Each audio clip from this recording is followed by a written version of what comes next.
Oke, selamat malam pemirsa Edis TV dimanapun teman-teman sekalian berada.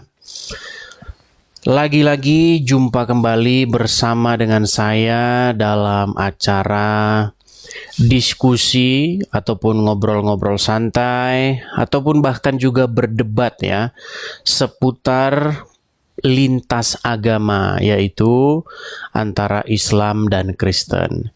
Jadi teman-teman, channel ini adalah channel ya tongkrongan ya, channel nongkrong terbesar untuk abad ke-21 ini. Karena sekali kita nongkrong di sini, itu yang nonton ada ribuan orang secara live.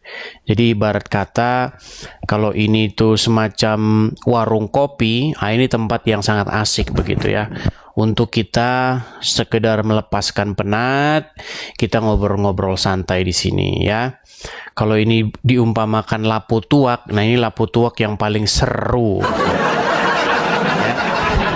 Nah, di tempat ini teman-teman, di channel saya ini adalah sebuah ruangan, sebuah fasilitas yang mewadahi di mana orang-orang Islam dan juga Kristen itu memperdebatkan iman kita. Ya. Ingat teman-teman, memperdebatkan iman itu bukan berarti kita itu bisa saling hujat. Begitu. Berdiskusi soal iman bukan berarti kita itu menjadi ajang caci maki gitu. Tetapi maksud dan tujuannya adalah supaya kita saling mengerti satu sama lain. Orang Islam menyampaikan isi hatinya supaya orang Kristen mengerti, dan begitu juga sebaliknya. Orang Kristen menyampaikan isi hatinya supaya orang Islam tuh ngerti. Jadi di antara kedua belah pihak ini saling mengerti satu sama lain. Jadi tidak terjadi kesalahpahaman seperti itu. Karena selama ini tidak balance teman-teman, tidak seimbang. Di mana selama ini itu yang terjadi orang-orang Islam terus yang bahas agama Kristen. Sementara yang Kristennya jarang dikasih kesempatan atau ruang untuk menjawab dan mengcounter mereka. Begitu. Makanya selama ini sering kan kita lihat dalam tanda kutip ya isu-isu atau gosip-gosip di tengah-tengah orang Islam bahwa mereka berbisik satu sama lain mengatakan bahwa Kristen Tuhannya manusia. Itu kan terlalu sering terjadi teman-teman. Nah padahal juga ya Muslim Tuhannya manusia. Begitu teman-teman ya. Ya silakan yuk. Inilah enaknya forum ini begitu ya. Jadi supaya apa? Di balik semua ini, maka antara Islam dan Kristen ini menjadi saling mengerti satu sama lain, begitu. Memang ya, di dalam satu perjalanan diskusi ini banyak sekali umat-umat Islam, terutama orang-orang awam, begitu, yang tiba-tiba langsung tersinggung, ya, tiba-tiba langsung mengatakan darahmu halal dan lain sebagainya. Ya. Itu gini, itu adalah orang-orang memang yang selama ini mereka tidak pernah diskusi lintas agama. Begini. Jadi kaget mereka ketika melihat ada diskusi lintas agama. Karena yang kita lihat selama ini teman-teman, diskusi lintas agama di negeri kita tercinta ini, itu sering dianggap sebagai sesuatu yang tabu. Nggak boleh ngomong-ngomongin agama orang, nggak boleh. Sesuatu yang tabu begitu. Padahal sebenarnya seharusnya sudah mulai ada begitu satu forum-forum yang memang membahas ini begitu. Tetapi ingat ya, memang rentan begitu. Membahas agama ini memang rentan dengan yang namanya konflik. Makanya diperlukan orang-orang yang dewasa. Begitu. Biasanya yang konflik-konflik yang suka ribut-ribut sampai mau adu pukul itu kan orang-orang awam. Sementara kalangan-kalangan terpelajar, kita open saja, open minded, pikiran kita harus terbuka, begitu loh. Ya, silakan kalian mengkritik Kristen. Justru kritik itu, ya, ungkapan atau kecurigaan kalian terhadap Kristen itu adalah awal bagaimana Anda nanti akan memegang erat dan meyakininya seperti itu. Ya. Sedikit kecurigaan itu adalah bukti bahwa Anda betul-betul berpikir seperti itu. Ya, bukan berarti itu yang buruk-buruk seperti itu ya. Makanya ada di dalam Bible, tanyakanlah Tuhan itu dengan segenap hatimu dan segenap akal budimu ya. Seperti itu teman-teman. Ya, jadi kita percaya kepada Tuhan itu bukan hanya pakai perasaan, bukan hanya pakai hati, tetapi juga pakai akal budi. Seperti itu ya. Oke, sebelum kita memulai acara kita teman-teman, jangan lupa teman-teman untuk tap-tap layar ya, share, bagikan siaran ini kepada siapa-siapa saja. Orang-orang yang suka ngobrol-ngobrol seputar lintas agama, silahkan ya kita ngobrol-ngobrol. Nah, isu besar ya, terima kasih GT, terima kasih. Isu besar yang sampai saat ini terus-menerus ya di antara Islam dan Kristen itu adalah bahwasanya sesungguhnya teman-teman, agama Islam itu adalah sebuah agama yang memerintahkan kepada para pengikutnya untuk beriman kepada kitab-kitab yang sebelum Al-Quran. Apa itu kitab-kitab yang sebelum Al-Quran? Tiada lain, tiada bukan adalah Taurat, Injil, seperti itu. Nah, ini satu hal yang besar tetapi miss begitu. Luput dari tengah-tengah umat.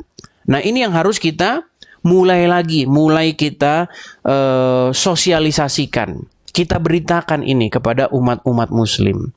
Supaya umat muslim itu tidak alergi dengan Injil, tidak alergi dengan Taurat, tidak alergi dengan kitab-kitab sebelumnya.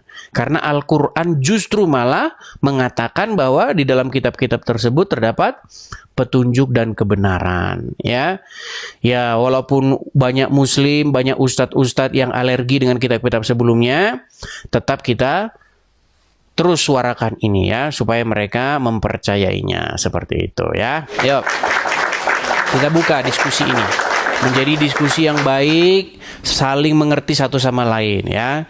Tolong jangan mulai-mulai untuk membuat gaduh gitu, karena sering banyak muslim kesini datang-datang udah bikin gaduh gitu loh. Jangan begitu. Ayo kita diskusi dengan baik gitu loh. Bukankah di dalam Al-Quran ada ayat, makasih ayat di dalam Al-Quran itu ada ayat yang mengatakan begini, janganlah kamu berdebat dengan ahli kitab kecuali dengan cara yang paling baik. Gitu loh. Diajarin loh umat muslim tuh oleh Al-Quran untuk berdebat dengan cara yang paling baik, bukan dengan cara memaki-maki. Kalau kamu memulai memaki-maki, ujung-ujungnya kadang-kadang pun saya terpancing. Gitu loh. Padahal di dalam Al-Quran dikatakan, janganlah kamu memaki-maki sesembahan mereka. Sebab apa? Sebab mereka nanti akan memaki Allah tanpa batas pengetahuan mereka. Ada ayatnya di dalam Al-Quran. Jadi saya didik nih orang muslim supaya jangan baca Quran Arabnya terus. Karena kalau baca Quran Arabnya terus, ya kalian tidak akan menemukan ayat itu. Gitu loh ya. Ayo silakan, ayo mari kita diskusi dengan baik ya. Saya harap diskusi yang terjadi ini menjadi ajang bagi kita untuk saling memahami satu dengan yang lainnya ya. Oke, kita kasih naik ada sebentar ya. Masril Perantau. Coba kita kasih naik Masril Perantau. Oke. Si naik ada edisi TF. Maksudnya gimana nih? Edisi TF ini apa nih? Kemarin namanya edisi TF, sekarang edisi TF. Ya, silakan. Gimana sih? Sudah dinaikin kabur. Aduh. Oke, kita lanjutkan kembali ya. Kita kasih naik ada sebentar. Sabar ya teman-teman ya. Saya pilih-pilih dulu ini yang kira-kira namanya itu Muslim. Coba kita kasih naik Rama Madura. Yuk, Jaram. Ini penggemar saya dari Madura. Rama Madura. Aduh, dia sudah hilang dari situ. Coba kita kasih Dani. Dani.co.id.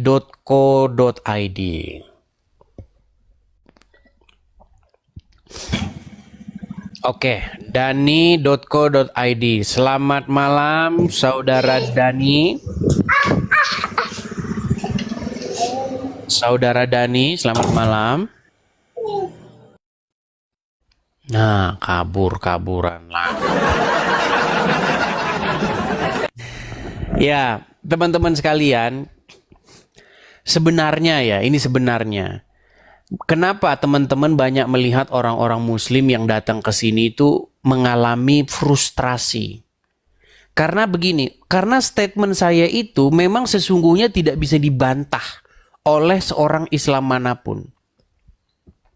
Ketika saya mengatakan bahwa Al-Quran memerintahkan orang-orang Islam untuk beriman kepada Taurat dan kepada Injil, kitab-kitab sebelumnya, tidak mungkin ada orang Islam yang membantah itu. Kalau membantah itu sama saja dia sedang berkelahi dengan Allah dan Muhammad.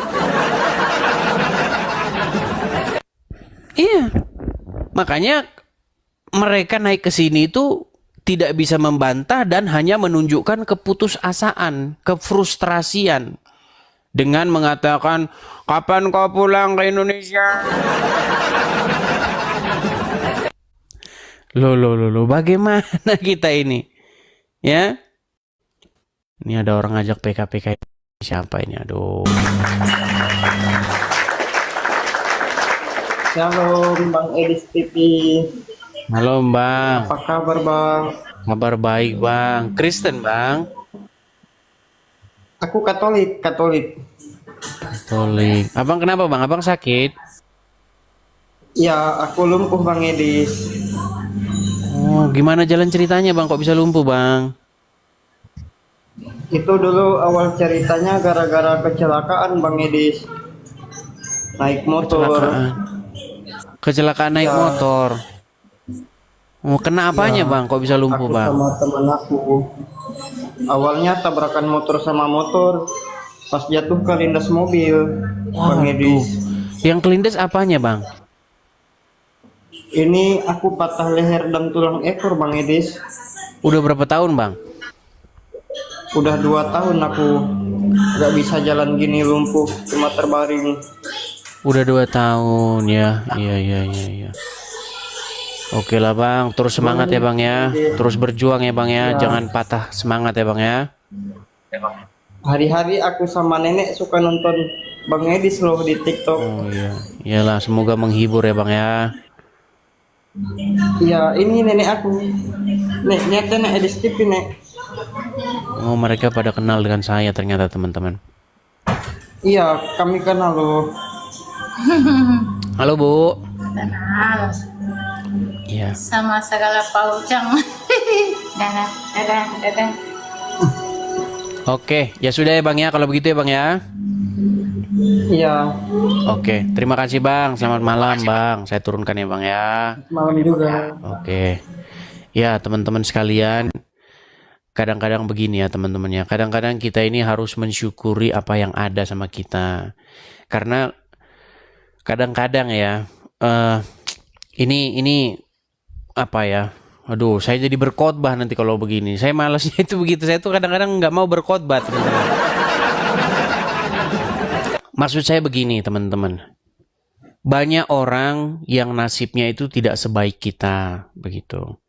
Jadi jangan lupa kita itu selalu bersyukur teman-teman.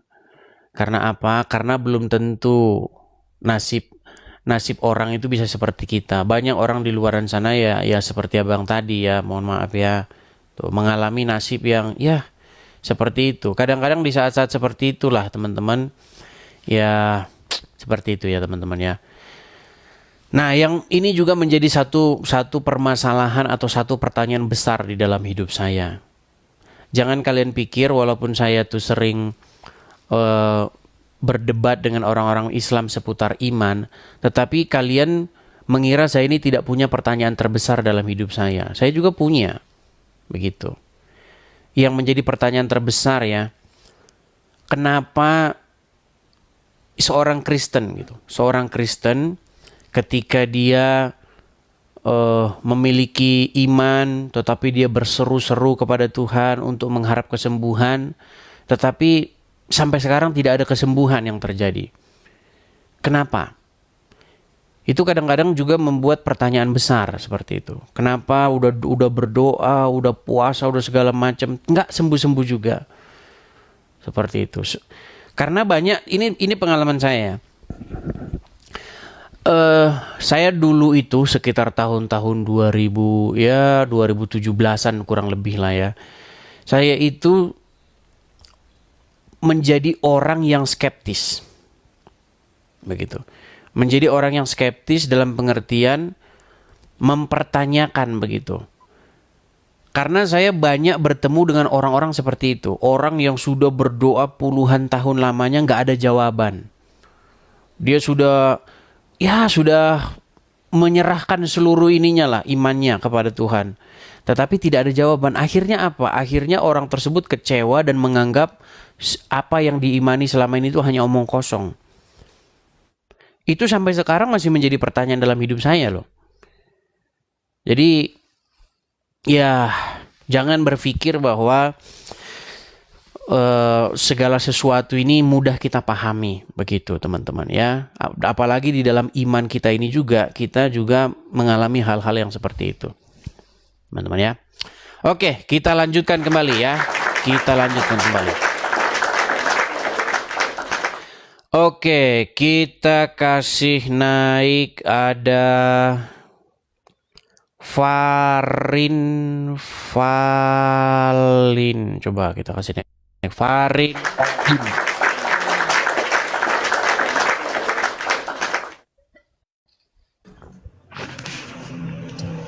Ya, selamat malam Valin.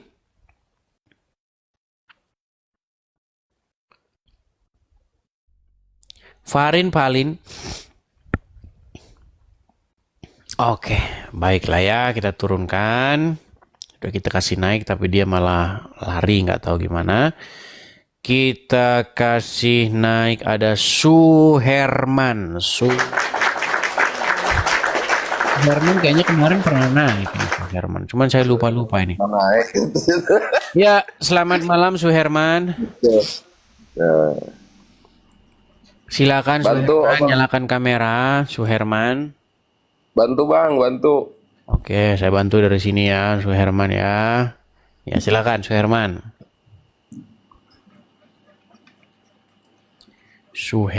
Ya, Suherman.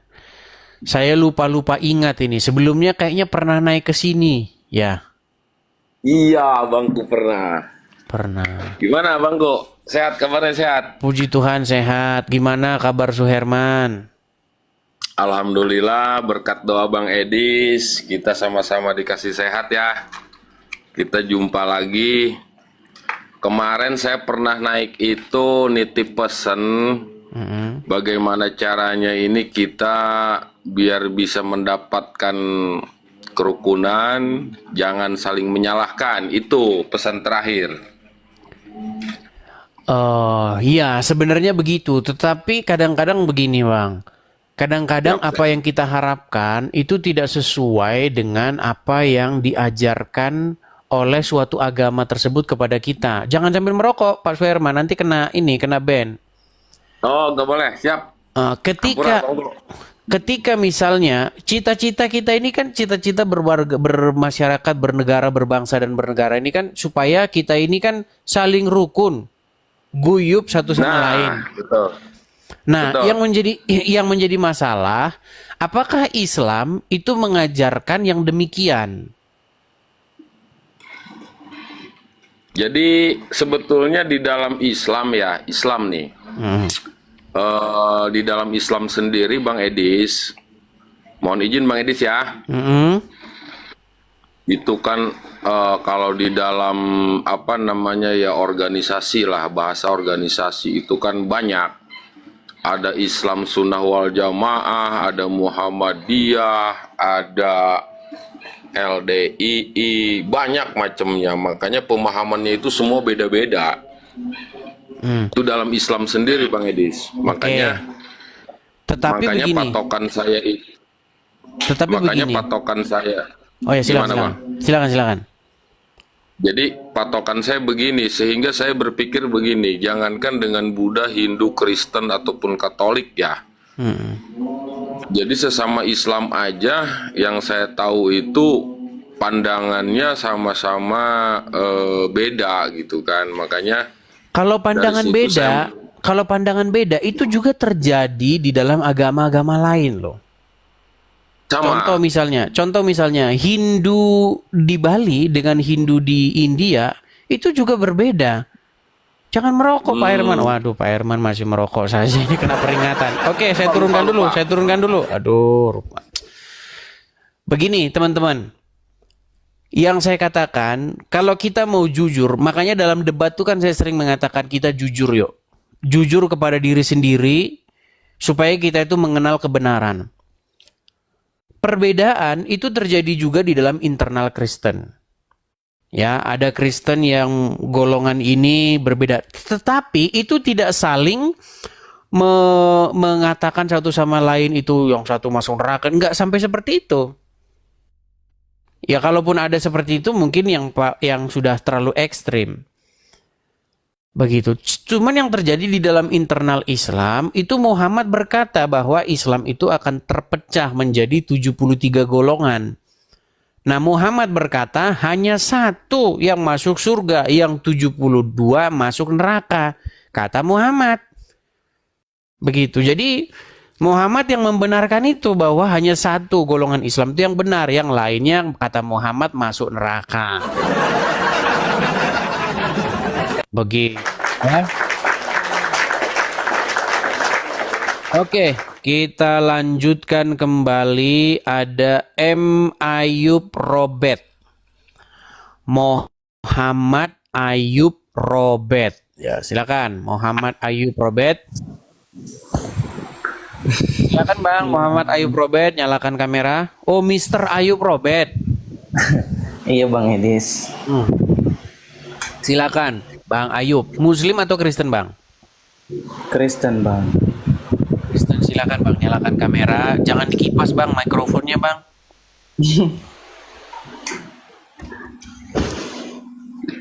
Abang nggak pakai baju Bang? Abang umur berapa nih Bang? 31. Kenapa Abang nggak pakai baju? Saya pikir cuman Muslim doang yang nggak pakai baju. Ternyata Kristen juga sama. Kenapa Abang nggak pakai baju Bang? Nggak gerah Bang. Jadi Abang senang ditonton orang nggak pakai baju. Nggak. Terus Abang kesini nggak mau ngapain? Nggak. Cuma mau aja cerita Bang kalau masalah kita yang nonis bagaimana ngadapin masalah perbedaan agama di tempat kerja begitu Bang. Kalau menurut Abang. Iya, kita berlaku sesuai apa yang ada dalam Injil aja Bang. Memperlakukan sesama manusia seperti yang diajarkan oleh Tuhan Yesus, seperti itu. Tetapi yang benar tetap kita akan benar, yang salah tetap kita katakan salah. Bang, gini, besok kalau naik pakai baju dulu, atau kalau mau naik lagi pakai baju dulu Bang ya. Saya turunkan Bang. Mohon maaf ya Bang ya, saya turunkan. Aduh. Ternyata bukan cuman Islam Kristen saja, bukan cuman Islam saja yang sering nggak pakai baju, yang Kristen juga ternyata sama.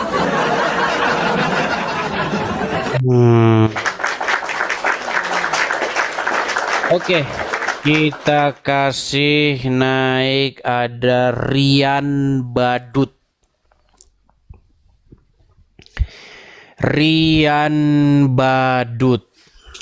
Ya, selamat malam Rian Badut.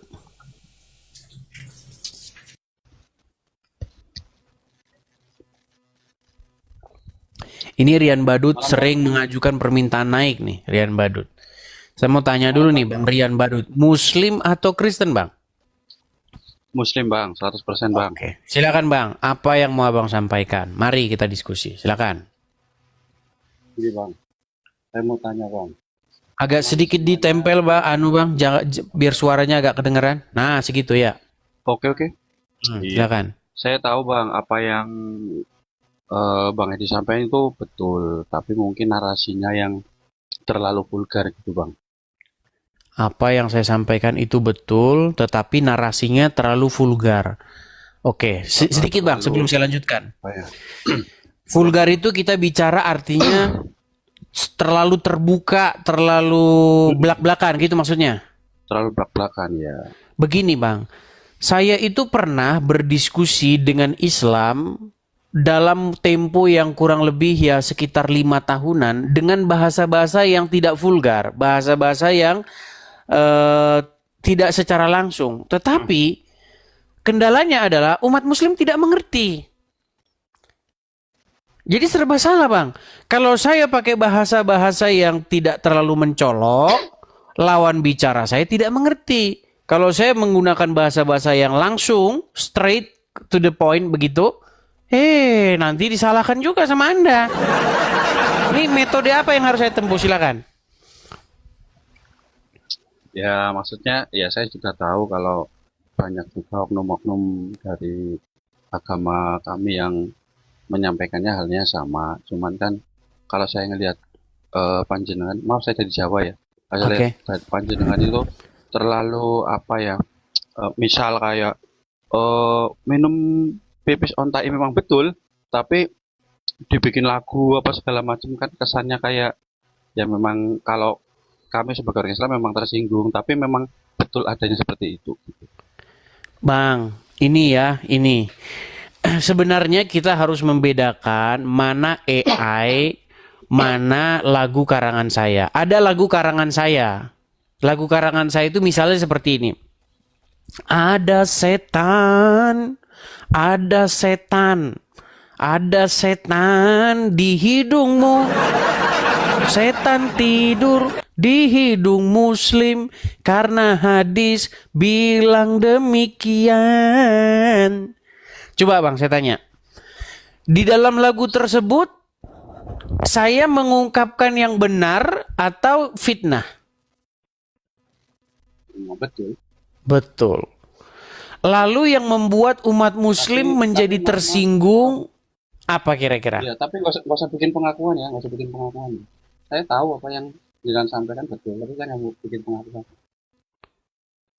Nah, iya masalahnya kan yang saya katakan benar. Kenapa harus tersinggung dengan sesuatu yang benar?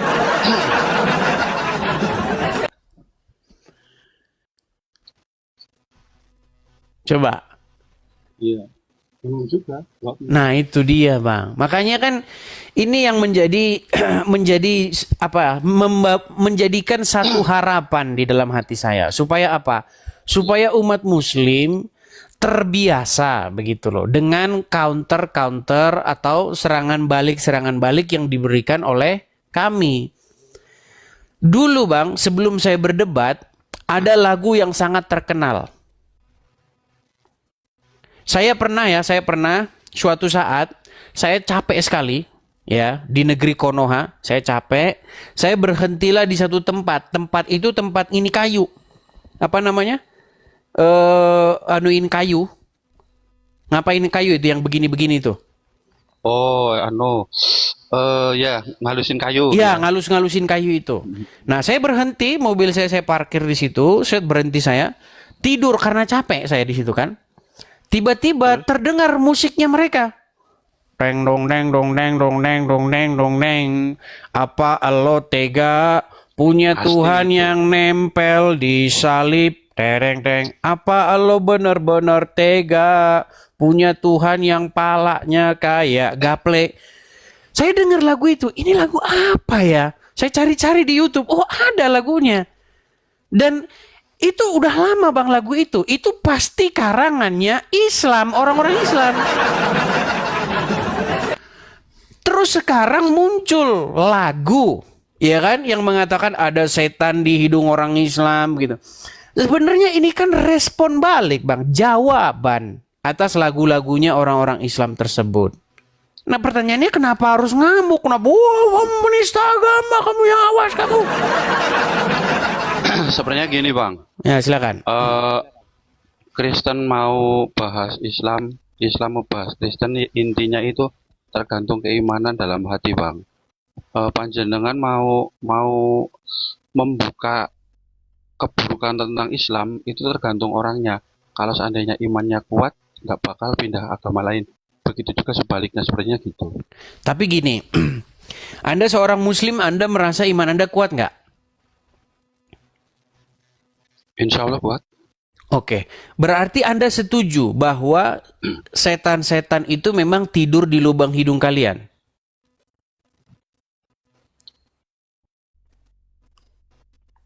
Setuju. Nah, itulah makanya saya bilang berarti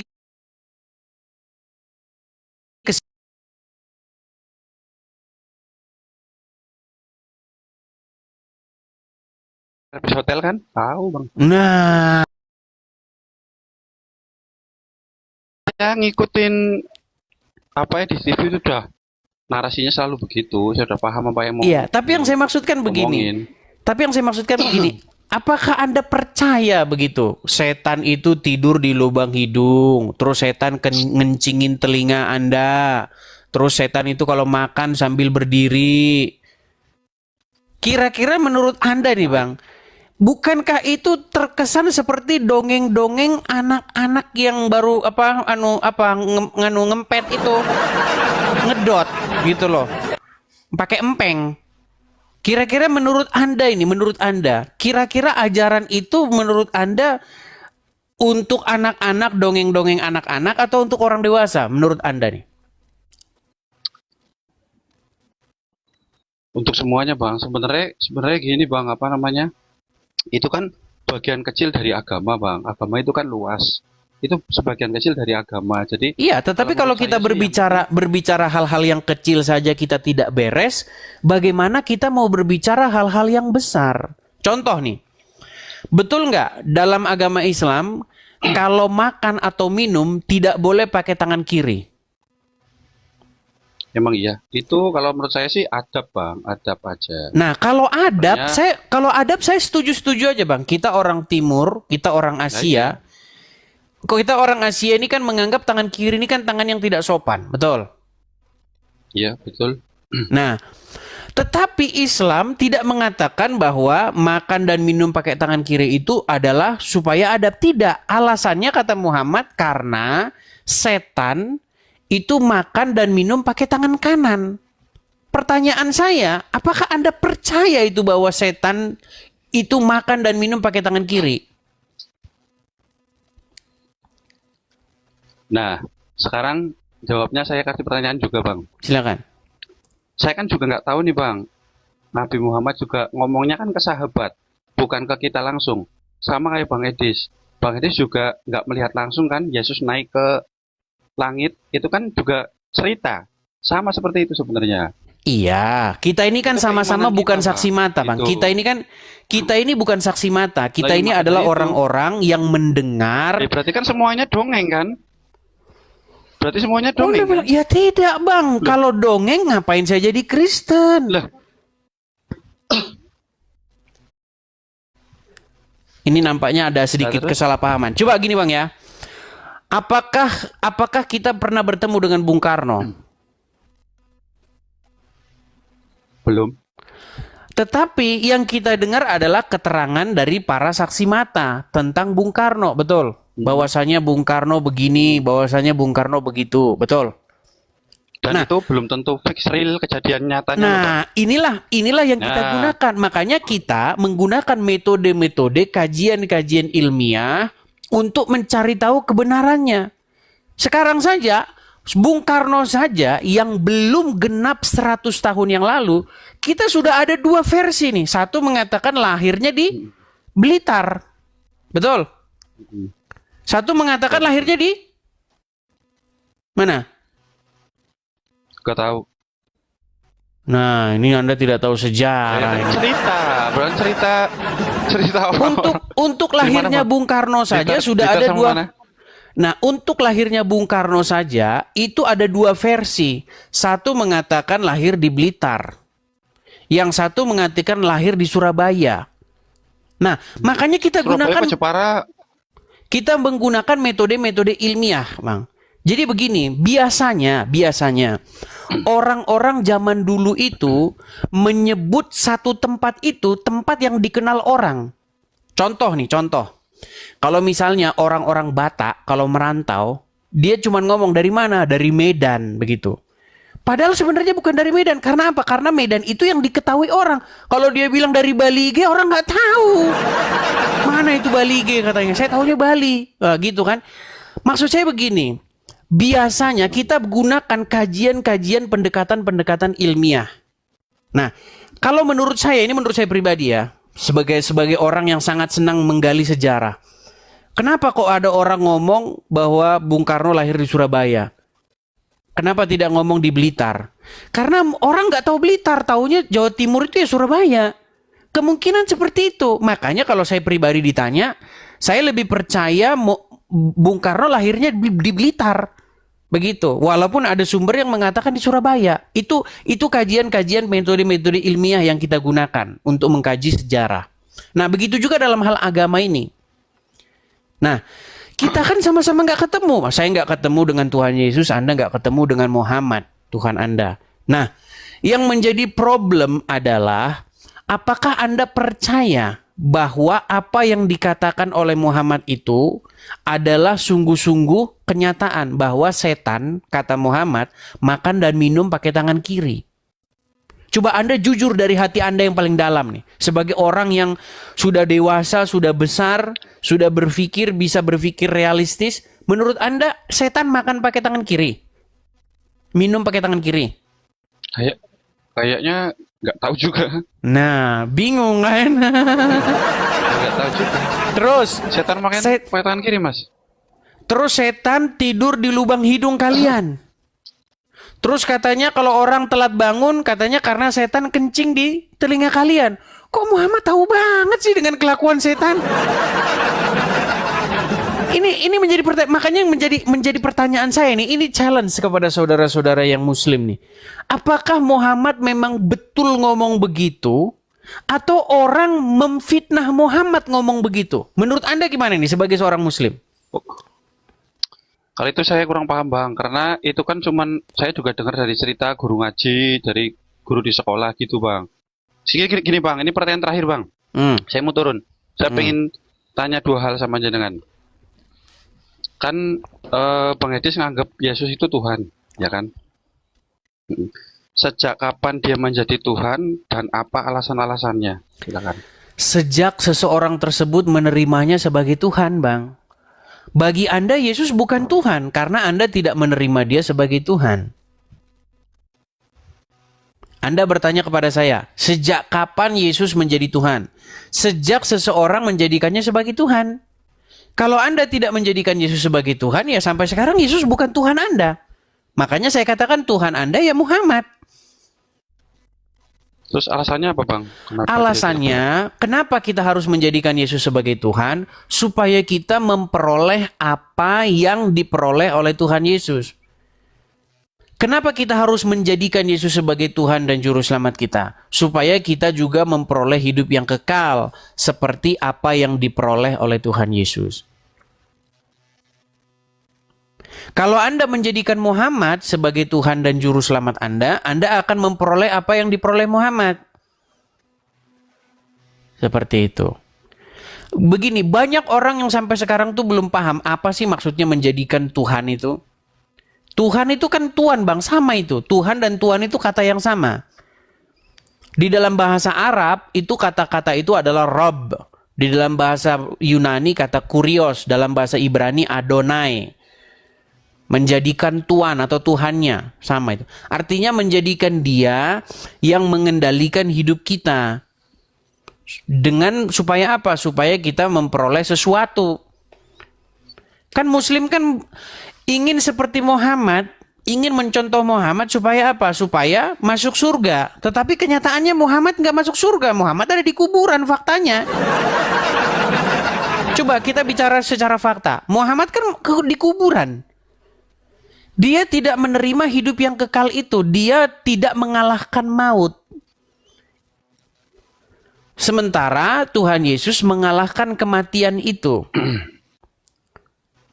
Begitu loh. Kebangkitan Yesus itu menjadi modal bagi kita untuk percaya apa yang dia ucapkan tentang kehidupan yang kekal itu. Itu menjadi modal bagi kita untuk mempercayai hal-hal kosmik yang dia ceritakan. Bahwasanya ada dunia lain, ada makhluk-makhluk lain, ada malaikat-malaikat, ada sorga. Bang, coba saya tanya, surga ada di mana, Bang? Nggak bisa kita jawab surga mumet kita, Bang. Di mana surga mumet kita? Gitu loh. Makanya, Bang, kita ini gini, dunia ini kan kalau orang-orang agnostik, orang-orang ateis, kemudian orang-orang yang tidak percaya Tuhan, mereka nggak percaya dengan dunia non fisik. Mereka menjelaskan semuanya ini adalah hal-hal yang nyata saja. Mereka nggak percaya ada hal-hal yang kosmik, kosmologi mereka nggak percaya. Hal-hal yang di luar panca indera manusia. Nah, sementara kita, orang-orang yang beragama, bertuhan, kita percaya itu. Percaya bahwa dunia ini ada dunia yang tidak terlihat. Kalau dalam bahasa Islamnya itu disebut dengan gaib, hal-hal yang gaib-gaib. Nah, tetapi bagaimana kita bisa percaya itu kalau tidak ada validasinya? Nah, kebangkitan Yesus itu loh, Bang, yang menjadi modal bagi saya untuk mempercayai itu. Makanya sering saya bilang, Bang, kalau Yesus tidak bangkit dari kematian, maka semua cerita-cerita itu malaikat apa semuanya omong kosong, semuanya omong kosong. Gitu loh, karena hanya dongeng tapi semua. memang hal gaib nggak bisa dibuktiin, Bang. Lu bisa Hal gaib itu dibuktikan. nggak bisa dibuktiin. Bukti bahwa itu ada adalah kebangkitan Yesus. Bang, kalau orang mati hidup lagi, berarti kira-kira itu hal yang fantastis nggak? Ya fantastis. Nah, itulah yang menjadi bukti bahwasanya memang benar hal-hal seperti itu ada, kekuatan supranatural itu memang ada. Nah, itulah Berarti yang diberitakan. sama kayak orang yang mati suri itu, Bang.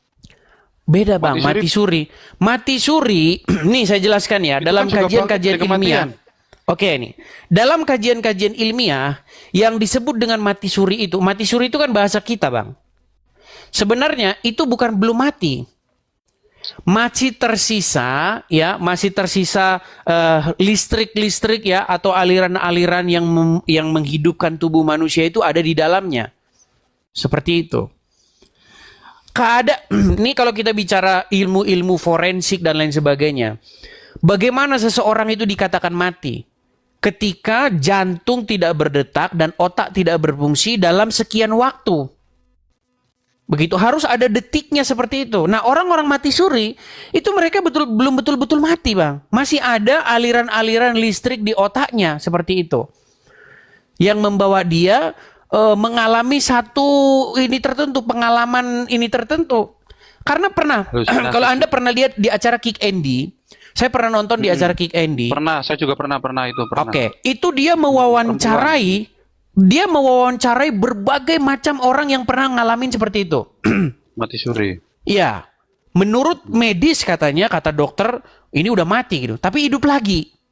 Dan beda-beda. Ada yang melihat terowongan begitu, ada yang melihat cahaya putih, ada yang lari-lari, ada pagar mau ditutup begitu. Beda-beda, Bang, ceritanya, Bang.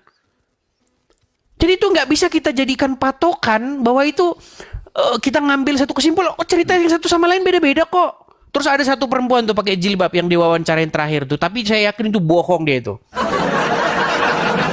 Kok bisa bohong? Buktinya dari mana? Loh. Dia cerita begini. Loh, kalau nggak ada bukti bahaya loh, Bang. Gini. Di acara Kick Andy kalau dia itu bohong? Oke, di acara bohong jenengan loh. Oke, baik. Di acara Kick Andy itu pada waktu itu ada seorang perempuan berjilbab dia cerita, katanya pada waktu dia mati suri, dia ditanya seperti pertanyaan dalam agama Islam, man robuka, siapa robmu? Man nabiuka, siapa nabimu? Apa kitab sucimu? Tapi kalau saya lihat dari sudut pandang matanya, Bang, ini bohong bener nih, ngarang bebas ini. Gitu, Bang. Artinya maksud saya begini.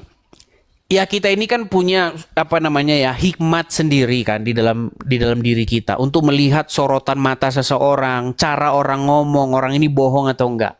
Ya kan? Kita punya kemampuan seperti itulah.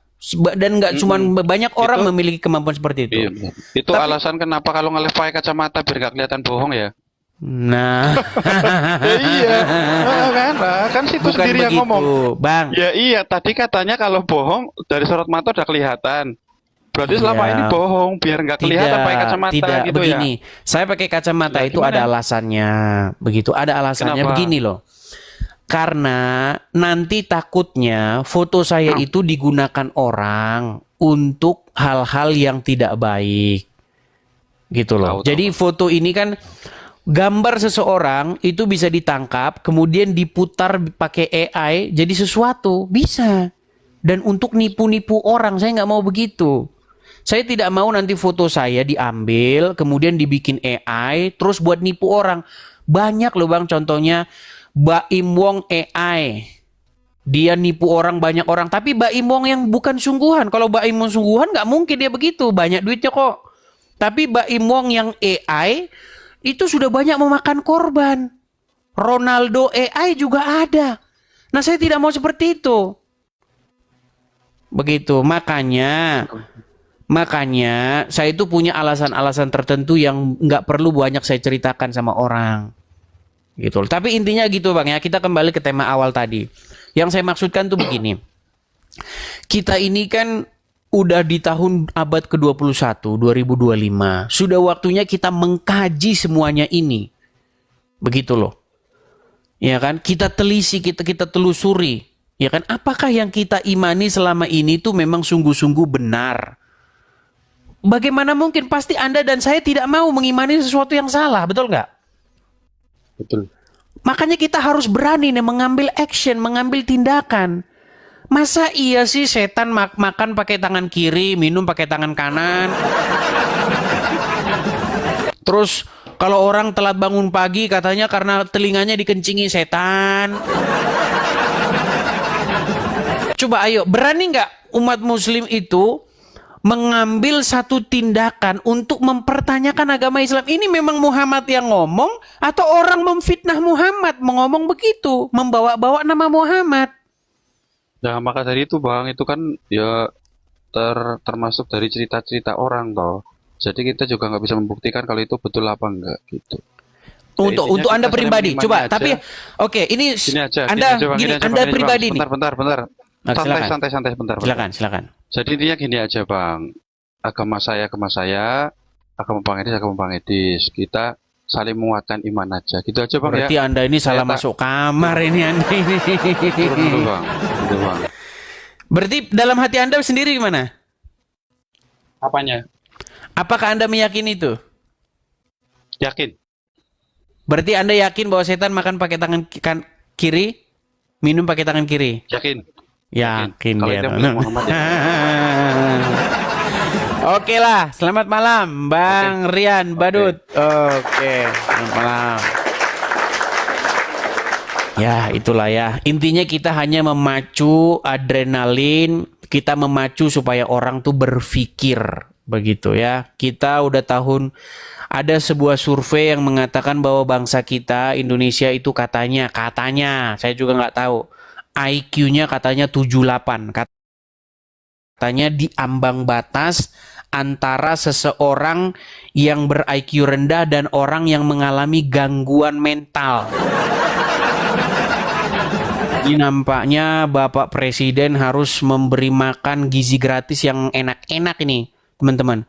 Masa katanya menurut survei bangsa kita ini IQ-nya 78. Waduh.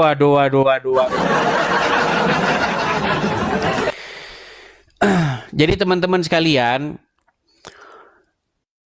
kita ini ya, kalau manusia itu dibentuk oleh sebuah kebiasaan. Kebetulan ya, mayoritas Indonesia, mayoritas umat manusia di Indonesia itu kan Muslim.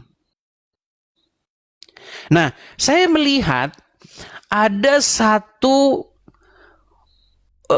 kebiasaan yang sudah mendarah daging untuk tidak mempertanyakan agama Islam, untuk tidak berani bertanya tentang agama Islam. Nanti dibilang kafir lah, dibilang nggak percaya inilah. Sudah waktunya loh kita ini mempertanyakan. Kita nggak hidup di zamannya ini lagi loh. Apa salah gitu mempertanyakan sesuatu? Kan tidak. Seperti itu ya. Ayo silakan ya. Yang mau naik silakan. Kita kasih naik ada. Sabar.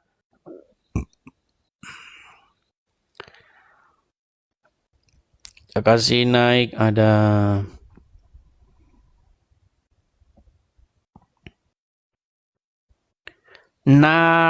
Naira Raden. Naira Raden. Oke, Naira Raden dia tidak kelihatan. Solihin lagi nih, harus solihin.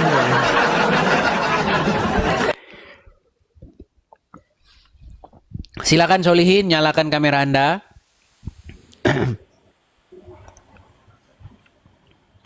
Solihin. Nanti Anda tahu-tahu macet di tengah jalan. Oke, baiklah si Solihin.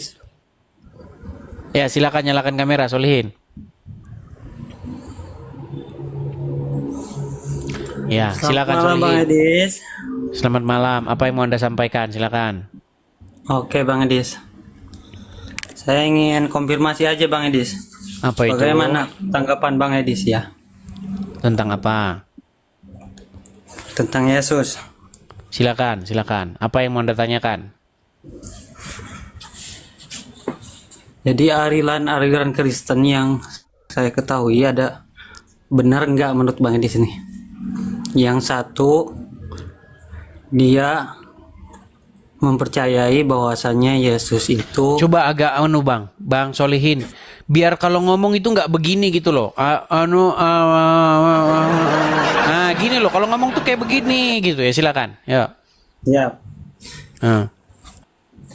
Maksudnya dari agama Kristen, alirannya itu kan ada yang mengaku mempercayai bahwasanya Yesus itu sebagai utusan, satu. Yang kedua, ada yang mengakui bahwasanya Yesus itu memang bukan Tuhan tapi dituhankan. Gitu. Yang ketiga, ada yang mengakui memang Yesus itu adalah benar-benar Tuhan. Bagaimana tanggapan Bang Edis? Iya, begini. Banyak orang yang tidak mengerti bedanya Tuhan huruf besar semua dengan Tuhan T-nya saja huruf besar. Karena begini, ketika kita membaca terjemahan LAI, terjemahan Alkitab berbahasa Indonesia, di situ ada Tuhan huruf besar semua. T-nya huruf besar, U-nya huruf besar, H-nya huruf besar. Itu sebenarnya bahasa aslinya itu YHWH. YHWH. Diterjemahkan oleh LAI menjadi Tuhan huruf besar semua.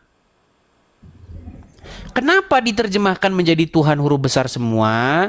Karena ketika orang Yahudi bertemu dengan tulisan itu di dalam Taurat, ketika mereka membaca Taurat, di situ dibaca oleh orang Yahudi dengan kata-kata Adonai. Tidak dibaca Yahweh, YHWH, Yehova, enggak, dibaca Adonai. Makanya di dalam penerjemahannya diganti dia jadi Tuhan, tapi huruf besar semua. Nah, sementara untuk kata Tuhan yang ditujukan kepada Yesus, Tuhan Yesus, itu adalah kata-kata kurios atau adon juga. Nah, panggilan itu dua panggilan yang ditujukan baik kepada Bapa di surga, baik kepada Yesus.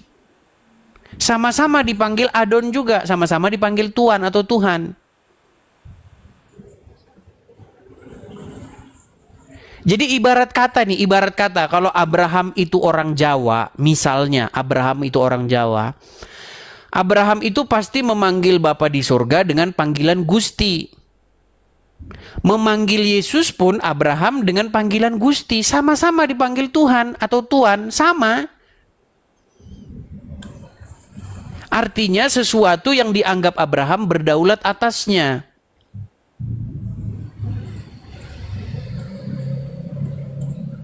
Saya nggak tahu, kamu ngerti nggak dengan apa yang saya omongin ini? Karena yang saya ajak ngobrol IQ-nya 78, jadi nggak tahu ngerti atau enggak Anda gitu loh. Ngerti nggak Anda itu? Maksudnya begini Bang Edis, apakah benar, pertanyaan saya kan apakah benar itu aliran Kristen itu ada 3 itu, maksudnya yang satu percaya Yesus itu adalah utusan, ada saya ngelihat komal-komal itu memang saya Kristen dan mengakui itu sebagai utusan, dan yang satu itu sebenarnya dia tuh raja tapi yang dituhankan, itu yang aliran kedua. Yang ketiganya itu memang benar-benar Yesus itu adalah Tuhan sendiri gitu. Maksudnya itu benar enggak gitu. Baik, saya jawab ya Bang. Makanya kalau kita ngomong Tuhan, yang Anda maksud itu siapa? Seperti orang ngomong presiden, saya hari ini makan siang dengan presiden. Siapa maksudnya presiden itu? Yesus Bang Edis, Yesus bukan Tuhan Bapa, Yesus. Oh ya jelas, Yesus memang bukan Tuhan Bapa di surga. Ketika Yesus berdoa kepada Bapa di surga, Yesus tidak sedang berdoa kepada dirinya sendiri. Maksudmu Maksudnya Yesus poin berdoa saya kepada ya Bapa di surga, yaitu Poin aku saya sendiri. itu, Bang Edis. Maksudnya gimana sih? Benar adanya enggak? Maksudnya yang satu banyak. Begini loh, begini, dengarkan.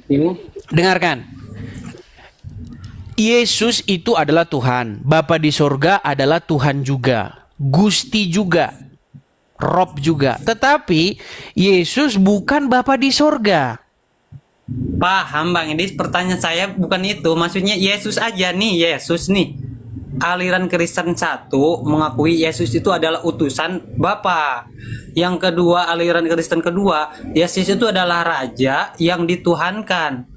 Yang aliran ketiga nih, coba kamu kasih contoh sama saya. Ya Tuhan itu sendiri gitu loh. Oke, baik. Bener nggak itu? Saya minta klarifikasi dari Bang Edis, bener nggak tiga aliran itu ada gitu? Baik, begini. Di dalam aliran kekristenan itu intinya semuanya itu meyakini bahwa Yesus itu adalah Tuhan atau Tuan atau Sang Mesias. Tetapi ada orang-orang tertentu yang tidak bisa membedakan Bapa dengan Yesus. Contohnya siapa? Contohnya Rudi Iskariot. Contohnya Bom-Bom. Nah itu. Tetapi mereka mengatakan kepada Mikana bahwa Mikana itu Oones atau Wanes. Tetapi sebenarnya yang Wanes dan Oones ya Bom-Bom sama Rudi Iskariot. Kan saya pernah bilang apa nih? Ada, bener ada gitu, ada. Keyakinan itu ada. Coba yang siapa contohnya? Siapa orangnya coba? Iya, saya kan tadi ngelihat koma lintas agama juga gitu. Dia mengatakan bagaimana? Yang satu, saya itu tidak percaya bahwasannya itu ini Kristen semua ya. 3 orang ini Kristen semua. Yang satu mengatakan saya tidak percaya bahwasanya Yesus itu adalah Tuhan, tapi utusan Tuhan. Itu yang satu. Coba orangnya mana, suruh sini. Ya nanti bisa saya tunjukkan itunya. Ya udah, orangnya bawa ke sini dulu gimana? Enggak, saya minta klarifikasi apakah benar enggak menurut Bang Edis begitu gitu loh. Iya, makanya kan saya itu sering ngomong, menjawab orang Islam itu harus memakai imannya sendiri biar dia cepat paham. Kalau saya jelasin juga nggak paham-paham. Coba Nggak sekarang bisa jawab, saya coba menjelaskan gini. Saya coba dulu berpura-pura menjadi orang yang IQ-nya 78 seperti kamu. Gini. Kamu kemarin sudah diskusi dengan saya tentang Muhammad itu adalah Rob juga, betul? Enggak, Bang Edis, saya kelarin dulu ini. Enggak. Iya, Ini saya mau menjawab kamu dengan singkat. Dengar. Iya. Saya mau menjawab kamu dengan singkat. Kemarin kita sudah diskusi bahwasanya Muhammad itu adalah Rob juga. Allah adalah Rob juga. Pertanyaan saya sama kamu. Apakah Allah itu Kok adalah malah balik Muhammad? nanya? Klarifikasi dulu pertanyaan saya, Bang Edis. Jangan balik tanya dulu. Ya, tidur di bawah sana. Aduh, pura-pura kamu nggak paham. Mereka itu pura-pura nggak paham kok sebenarnya. Iya. Itu sudah saya jelaskan dengan begitu tegasnya. Yang nggak paham itu ya cuman Rudi Iskariot aja. Gimana?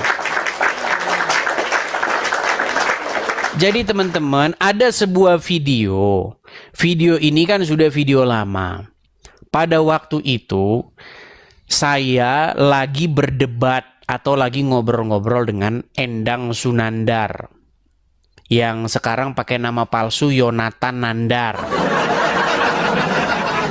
Karena mereka kan suka dengan yang palsu-palsu.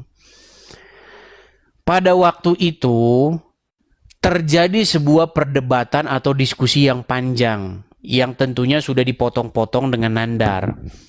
Pada waktu itu kami sedang membahas Lukas pasal yang kedua ayat 22.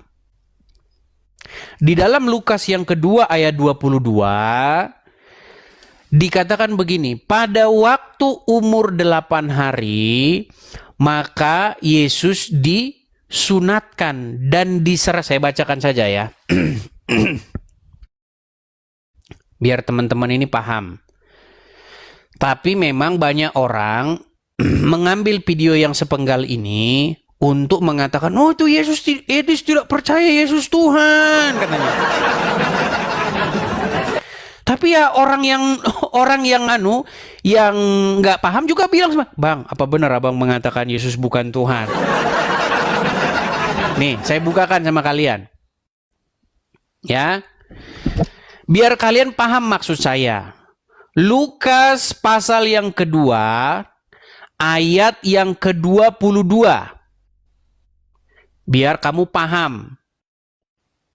Biar kamu nggak nanya sama saya lagi, Bang, abang nggak percaya Yesus Tuhan ya, Bang? Itu kata Rudi Yohanes, Bang. Saya bacain ya, saya bacain. Kelihatan di sini Lukas pasal yang kedua ya. LAI memberikan judul perikopnya sebagai kelahiran Yesus.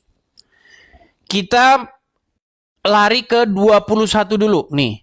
Yesus disunat dan diserahkan kepada Tuhan. Perhatikan ini, judulnya Yesus disunat dan diserahkan kepada Tuhan. Saya bacakan. Dan ketika genap 8 hari, dan ia di sini merujuk kepada Tuhan Yesus, harus disunatkan. Ia diberi nama Yesus, yaitu nama yang disebut oleh malaikat sebelum ia dikandung ibunya. Ketika genap waktu pentahiran menurut hukum Taurat Musa, mereka membawa dia, Yesus, ke Yerusalem untuk menyerahkannya kepada Tuhan. Pertanyaan saya sama kamu, Tuhan di sini nih Yesus nggak? Kalau kamu bilang Tuhan di sini ini Yesus, ya berarti sudah waktunya kamu ke rumah sakit jiwa.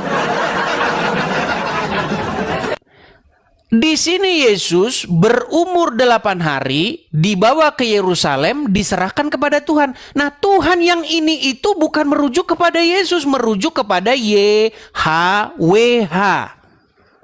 Merujuk kepada Bapa di surga. Nah, pada waktu itu konteks diskusi saya dengan Endang Sunandar membahas apakah Yesus itu Tuhan yang ini maksudnya. Ya memang bukan. Makanya pada waktu itu Endar Sunandar, psikolog dijelasin pun dia nggak ngerti-ngerti. Makanya saya bilang, makanya pada video itu saya bilang, kalau saya harus dipaksa untuk menjawab singkat, saya jawab bukan. Memang bukan, karena Yesus memang bukan Tuhan yang ini. Makanya kata Tuhan itu ditujukan ke siapa dulu. Nah, cuman Rudi Iskariot nggak paham.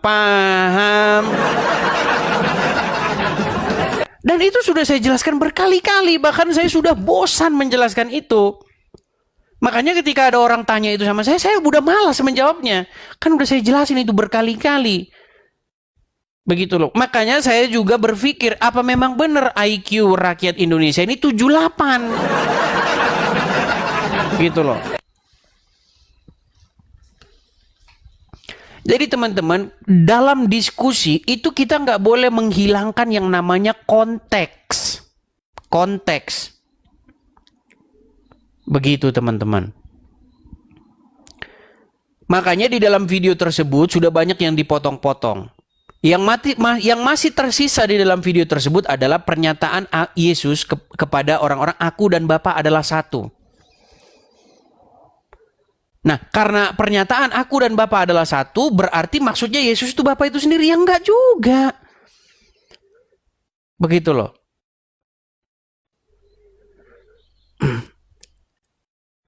Yesus adalah gambar daripada Bapa yang tidak terlihat. Ya, ia dapat kita jadikan sebagai Bapa yang terlihat, tetapi dia bukan Bapa itu sendiri. Saya menjelaskan ini sudah dengan umpama foto. Walaupun ini nggak saya klaim sebagai penjelasan yang paling benar. Anda dengan foto Anda itu bisa disamakan dan bisa dibedakan. Foto Anda itu ya Anda memang, tetapi bukan Anda juga. Nah, bingung kan? Nah, bingung. Ketika Anda diinterogasi misalnya, foto Anda, benar ini Anda? Benar, ya. Foto Anda dapat dikatakan Anda, tetapi bukan diri Anda. Contoh, misalnya, ketika fotomu yang Anda klaim itu adalah Anda dimasukkan ke dalam api, terbakar, apakah Anda terbakar? Kan tidak. Gitu loh. Itu artinya foto Anda itu adalah Anda, tetapi di detik yang sama bukan Anda juga. Bingung kan? Ya jangan bingung, nggak bingung. Artinya teman-teman, Tuhan Yesus itu adalah representasi daripada Bapa di surga. Gitu loh. Makanya ketika kita bersama dengan Yesus, itu sama saja kita bersama dengan Bapa di surga. Seperti itu. Tetapi bukan berarti Yesus itu adalah Bapa di surga itu sendiri. Kalau misalnya Yesus adalah Bapa di surga sendiri, artinya ketika Tuhan Yesus berdoa, berarti dia berdoa kepada dirinya sendiri. Nah, inilah pemahaman-pemahaman yang salah seperti ini yang sering digunakan oleh orang Islam menyerang Kristen. Padahal orang Kristen tidak mengimani itu loh. Gitu loh. Argumen-argumen oneness yang bunuh diri itu digunakan oleh orang-orang Islam untuk menyerang Kristen. Padahal iman Kristen bukan seperti itu. Makanya saya sebut mereka ini sering melakukan strawman argumen. Gitu loh. Dia mukul-mukulin ini pohon pisang, dia anggap itu Kristen. Oh, udah babak belur gue bikin. Padahal itu bukan Kristen. Dia menyerang argumen yang tidak dipercayai oleh kekristenan itu sendiri. Begitu ya. Ayo silakan. Karena ada juga orang-orang yang seperti itu. Orang-orang Kristen yang berpikir bahwa Yesus berdoa kepada dirinya sendiri. Ya Bapa, jikalau sekiranya mungkin, jauhkanlah cawan ini daripadaku. Tetapi bukan kehendakku yang terjadi, tetapi kehendakmu, yaitu aku sendiri. Ini ngapain? Maksud kalian itu kayak mana gitu loh ketika kalian mengatakan bahwa Yesus itu adalah Bapa itu sendiri. Berarti keinginan Tuhan Yesus berkata, jangan kehendakku ya Bapa, tetapi kehendakmu, yaitu engkau itu adalah saya sendiri. Maksudnya gitu. Gimana maksudnya? Gitu loh ya. Yuk silakan.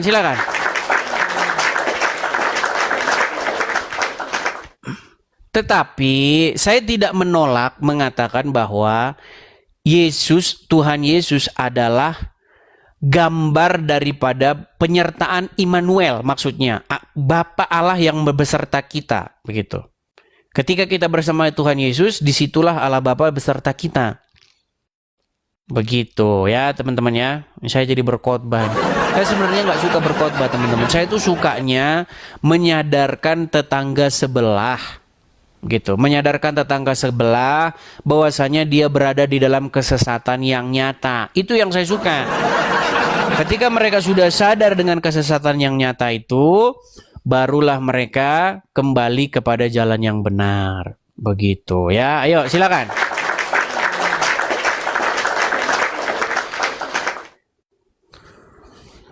Kita kasih atau kalian yang pengen Rudi Iskar itu ke sini, coba suruh ke sini deh.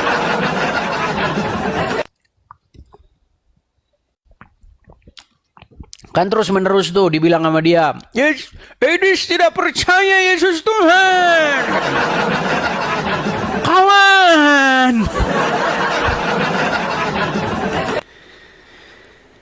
Makanya teman-teman, kalau orang ngomong itu disimak, begitu. Nanti kita ngomong panjang lebar pun dia nggak ngerti kita ngomong apa, ya percuma dilanjutin, gitu ya. Terus dia membahas rumah apologet. Teman-teman, puji Tuhan ya, teman-teman ya.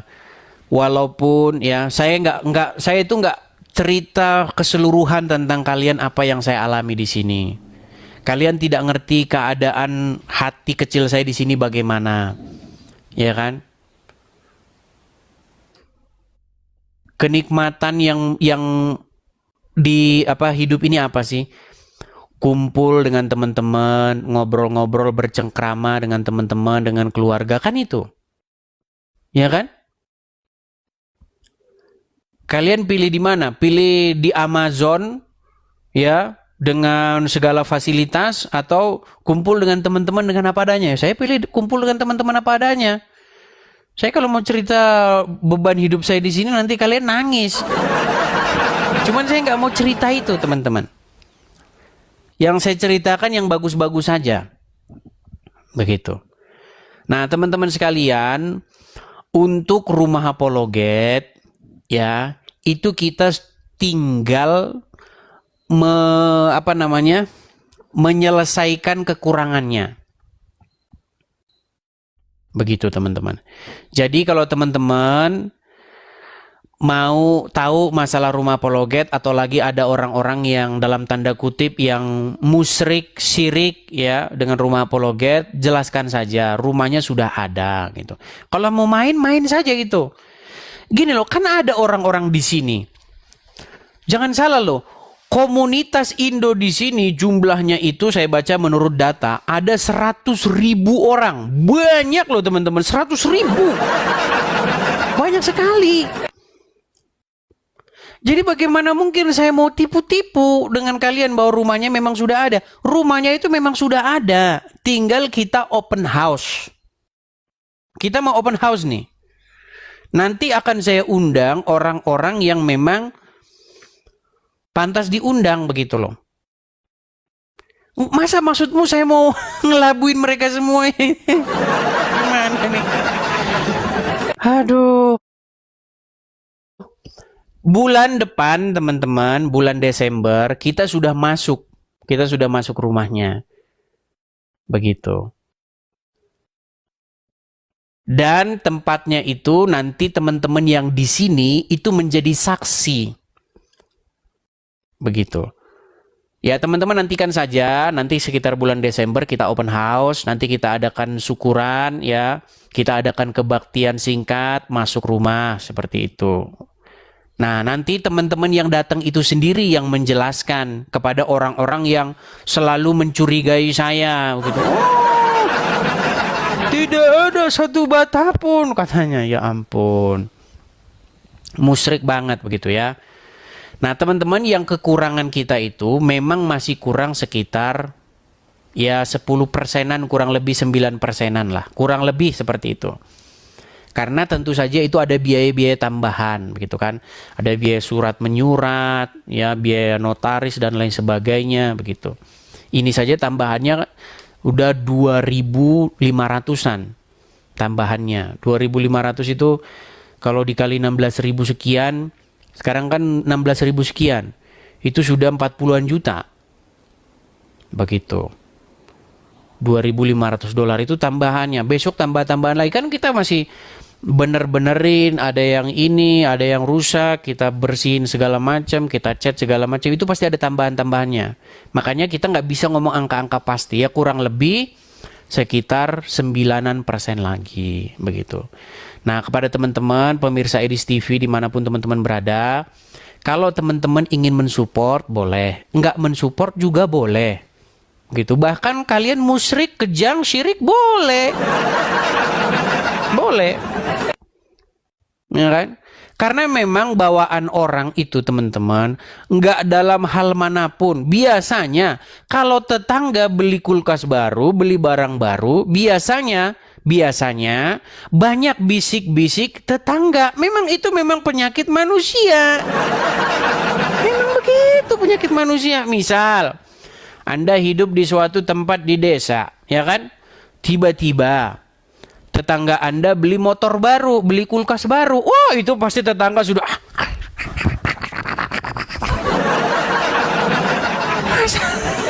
mau syirik pun terserah, begitu terserah. Memang selalu penyakit orang begitu. Orang tidak suka dengan capaian orang. Tetangga beli kulkas baru, ribut tetangga. Ya, beli kulkas baru. Memang banyak begitu kok. Ya kan? Nah, teman-teman, kita acuhkan saja yang seperti itu ya, karena kita tidak hidup berdasarkan congor orang. Kita tidak hidup dari mulut tetangga. Ya, biarkan saja seperti itu ya. Seperti kata lagu Iwan Fals, istri iri lihat tetangga punya barang baru. Kamu pun begitu. Ya, jadi teman-teman ya, kita masih ada kekurangan sekitar 9%. Jadi kalau teman-teman tergerak hati ingin mensupport ya, teman-teman support ya. Teman-teman sudah lama nonton Edis TV ya, sudah sering begitu ya, yang belum pernah support ya, teman-teman boleh mensupport tuh. Kalau teman-teman ada berkat berlebih, kalau tidak punya berkat berlebih ya jangan dipaksakan begitu ya. Jadi kalau teman-teman ada berkat berlebih, teman-teman bisa ikut berpartisipasi mensupport pendirian rumah apologet tersebut di yang tertera di layar. Nah, ini ada 10.000 orang. Bayangkan kalau 10.000 orang ini support semua, tetapi teman-teman yang support itu memang hanya 0,1 orang per hari begitu. Makanya ya terus-menerus lama. Kalau semuanya mensupport ya udah beres dari kemarin-kemarin. Begitu. Karena yang support itu memang hanya sebagian kecil saja. Tapi itu pun tidak mengapa. Begitu. Karena goal kita adalah pesan yang kita sampaikan ini sampai kepada mereka-mereka. Seperti itu ya. Jadi teman-teman kalau ada berkat berlebih, silakan teman-teman tangkap layarnya, nanti selesai siaran teman-teman bisa support ya di yang tertera di layar. Teman-teman yang nonton di YouTube juga ada tulisan berjalan tuh ya, ada Zelle juga ada, PayPal juga ada, teman-teman bisa support di situ ya. Bulan 12 teman-teman, sebentar lagi kita akan open house. Jadi untuk teman-teman yang berada di California dan sekitarnya, silakan teman-teman nanti bisa kita makan-makan lah, acara syukuran sederhana begitu ya, seperti itu ya. Teman-teman yang dari Indo mau datang juga boleh. Misalnya teman-teman mau apa namanya, bang saya mau liburan bang sana sekalian, boleh main ya, nginep nanti seperti itu ya. Silakan teman-teman. Itu menjadi bukti bahwa saya nggak omong kosong. Memangnya beli batu bata 1, 2, 3. Ya jangan disamakan lah metode semua orang. Masa metode semua orang mau disamakan? Masalahnya di sini bangun rumah nggak pakai batu bata. Ada di state lain, negara bagian lain tuh ada pakai batu bata. Kalau daerah sini itu nggak pakai batu bata. Jadi rumah-rumah ya di California, di Arizona, itu tempat yang kering. Makanya rumah-rumahnya itu dari kayu. Begitu. Karena curah hujannya rendah. Tetapi untuk daerah-daerah lain seperti di daerah Texas, terus di daerah Oklahoma, itu curah hujan tinggi sama kayak di Indo. Makanya rumah-rumahnya batu. Kalau kayu kena hujan terus, ambruk. Gitu. Kalau kayu kena hujan terus kan ambruk. Juga daerah sini itu daerah gempa. Makanya memang pemerintahan di sini itu memang mewajibkan rumah itu tidak pakai batu, begitu. Karena masuk apa itu ya, pokoknya tanyalah sama ilmu-ilmu ahli pergempaan begitu. Ya, seperti itu. Oke, kita lanjutkan kembali. Kita kasih naik ada sebentar ya.